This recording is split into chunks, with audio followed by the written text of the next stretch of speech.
பாலும் தெளிதேனும் பாகும் பருப்பும் இவை நான்கும் கலந்துனக்கு நான் தருவேன்.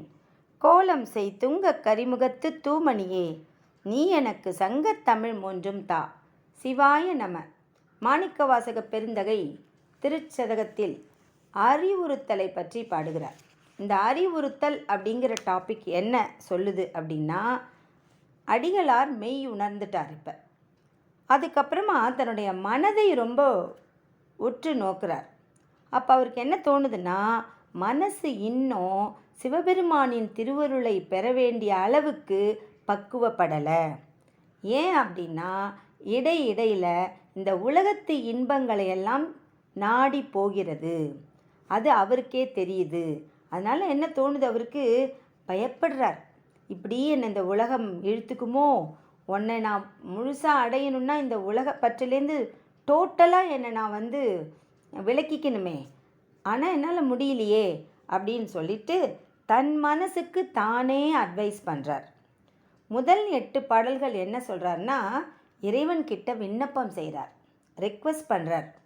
நீ என்ன செய்ய, என்னை ஏற்றுக்கோ, என் மனதுக்கு அந்த பக்குவத்தை கொடு அப்படின்னு அவர்கிட்டயே போய் தன்னுடைய பிரார்த்தனையை அவருடைய திருவடிகளில் வைக்கிறார்.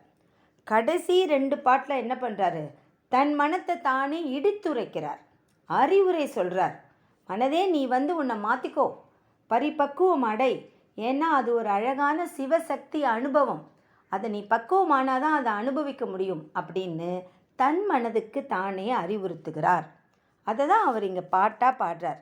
என்ன பாடுறார்னா, நாடகத்தால் உன் அடியார் போல் நடித்து நான் நடுவே வீடு அகத்தே புகுந்திடுவான், மிக பெரிதும் விரைகின்றேன் ஆடகம் சீர் மணிக்குன்றே, இடையரா அன்பு உனக்கு என் ஊடகத்தே நின்று உருக தந்தருள் எம் உடையானே அப்படின்னு விண்ணப்பம் செய்கிறார். நாடகம்னா கூத்து, வீடகத்தேனா முக்தியின் கண், விரைகின்றேன் அப்படின்னா அவசரப்படுகின்றேன், ஆடகம்னா தங்கம், சீர்னா சிறப்பு, மணிக்குன்று அப்படின்னா மாணிக்க மலை, ஊடகத்தே அப்படின்னா மனத்தின் கண். இவர் என்ன சொல்கிறாருன்னா, இறைவா, நாடகத்தால் நான் பக்தி பண்ணுற மாதிரி ஒரு நாடகத்தில் நடிக்கிறேன். அதனால் என்ன ஆகுது, நாடகத்தால் உன் அடியார் போல் நான் நடித்து நான் நடுவில் அது நின்றுடுது, வீடகத்தே புகுந்திடுவான். நான் என்ன பண்ணுறேன், நாடகத்தில் நடிச்சிட்டு இருந்தா அந்த கேரக்டர் ஃபுல்லாக நடித்து முடிச்சுட்டு தானே போய் கூலி கேட்கணும். நான் என்ன தெரியுமா பண்ணுறேன், பாதியிலே வெளில வந்துட்டு என்ன பண்ணுறேன், எப்படி பாதியிலே நாடகத்தை முழுசாக நடிக்காமல் கூலி கேட்பாங்களோ அதே மாதிரி நான் ஃபுல்லாக இந்த வாழ்க்கைங்கிற இந்த நாடகத்தில் உன் அடியாருங்கிற ஒரு கேரக்டரை எடுத்துகிட்டு இருக்கேன். என் மனசு முழுக்க பக்தி பண்ணிக்கிட்டு இருக்கணும், ஆனால் நான் அவசரப்படுறேன். வீடகத்தே புகுந்திடுவான் மிக பெரிதும் விரைகின்றேன். நான் ரொம்ப அவசரப்படுறேன், உன்கிட்ட வந்துடணும், நான் சீக்கிரமாக உன்னோட நான் சேர்ந்துக்கணும் அப்படின்னு நான் ரொம்ப அவசரப்படுறேன். ஏன் தெரியுமா அவசரப்படுறேன், பேரன்பு, உன் மேலே எனக்கு அவ்வளோ அன்பாக இருக்குது. ஆடகம் சீர் மணிக்குன்றே அப்படி கூப்பிடுறாரு. நீ எப்படி தெரியுமா இருக்க, ஆடகம்னா தங்கம், இந்த பூமி அப்படியே தங்கம் மாதிரி மஞ்சள் வண்ணமாக அப்படியே தக தக தகன்னு ஜொலிக்குது. சீர் மணிக்குன்றே, சிறப்பான அழகான மேன்மையான மணிக்குன்றே அப்படின்னா மாணிக்க மலையே அப்படிங்கிறார். பூமியில் மாணிக்க மலை இருக்குமா என்ன? இவர் சிவபெருமான அவ்வளவு மனசுக்குள்ளே காதலிச்சு கசிந்து உருகிறார். அதனால் என்ன சொல்கிறாரு, மணிக்குன்றே அப்படின்னா மாணிக்க மலையே, இடையரா அன்பு உனக்கு என் ஊடகத்தே நின்று உருக தந்தருள் எம் உடையானே. நீ எவ்வளவு கருணையானவன் தெரியுமா, எங்களுக்கெல்லாம் இந்த உலகத்து பொருள்கள் மேலே அப்படியே ஆசை வருது, ஆவலாக போய் எதையாவது நாங்கள் போய் மாட்டிக்கிறோம். அதனால் நீ அதை தெரிஞ்சு ரொம்ப மனசு இறங்கி நீ எப்படி தெரியுமா திருவண்ணாமலையில் நிற்கிற, அப்படியே அழகாக பூமியே மஞ்சளாக இருக்குது, அது பார்க்குறதுக்கு தங்கம் மாதிரி ஜக ஜக ஜகன்னு ஜொலிக்குது. அதுக்கு மேலே நீ என்ன பண்ண, தீ பிழம்பா, அப்படியே நெருப்பு பிழம்பா, அப்படியே ஜோதியாக உயரமாக அப்படியே ஓங்கி நின்று அப்படியே கண்கள் கூசுகிற மாதிரி பிரகாசமாக ஒளியை உமிழ்ந்து மலையாக நிற்கின்றாய். உன்னை பார்த்தா அப்படியே மாணிக்க மலை மாதிரி இருக்குது. எங்களுக்கு தான் இந்த தங்கம் மாணிக்கம் இதெல்லாம் பிடிக்கும் தானே இக வாழ்க்கையில்.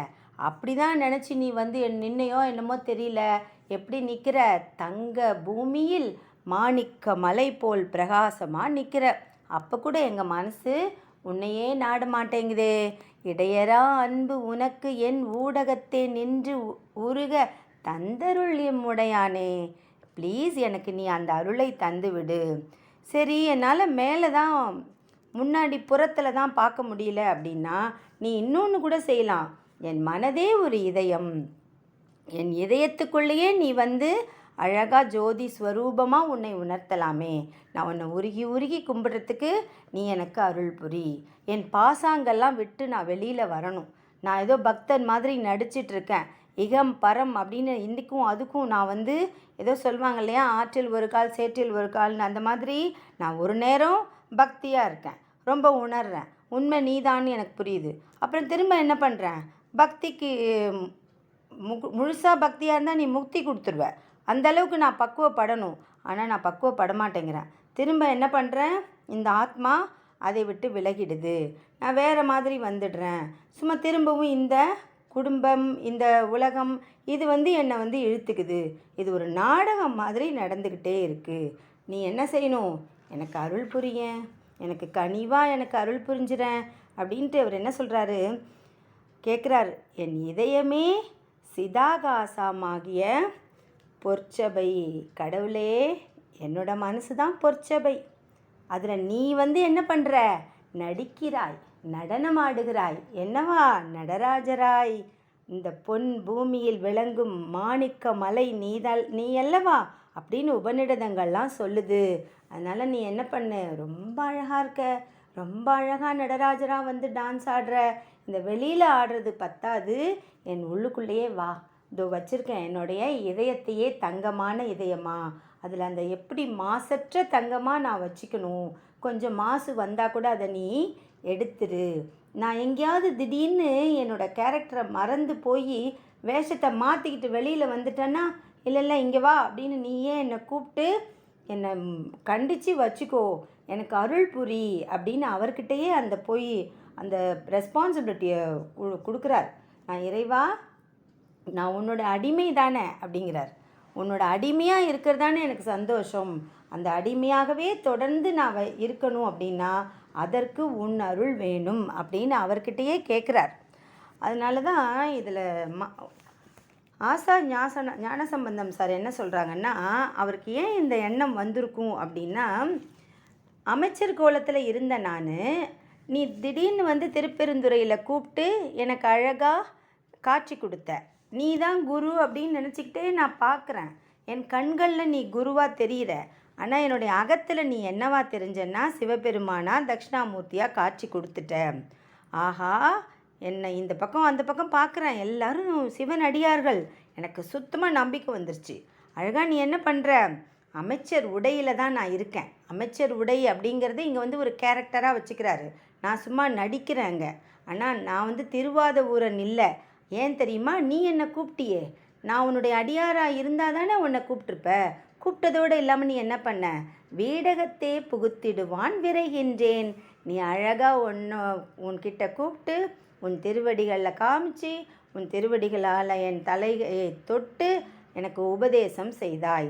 அப்போனா என்ன அர்த்தம் அப்படின்னா, என் புறவேடத்தை நீ கவனிக்கல, என்னோடய அகத்தின் அன்பை நீ புரிஞ்சுக்கிட்ட. அப்படிங்கும்போது மாணிக்கவாசக பெருந்தகைக்கு ஒரு நம்பிக்கை வந்திருக்கும். குருநாதர் எனக்கு தீட்சை கொடுத்துட்டார், அப்போனா நான் வந்து கண்டிப்பாக என்னோடய அன்பு அவரை போய் அடைஞ்சிருக்கு அப்படின்னு நினச்சி ரொம்ப சந்தோஷமாக கண்ணு மூடி நான் அப்படியே தரிசனம் பண்ணேன்.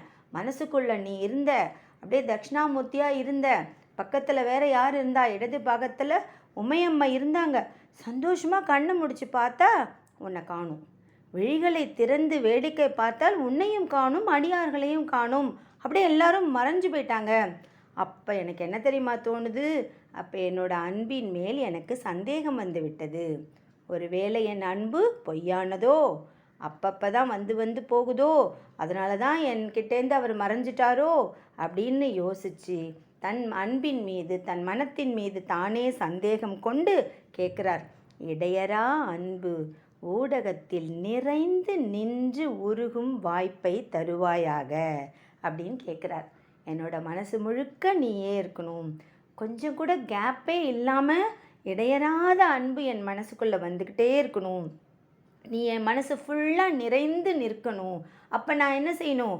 உருகி உருகி உருகி உன்னை வேண்ட வேண்டும் அப்படின்னு வேண்டிக் கொள்கிறார் மாணிக்கவாசக பெருந்தகை.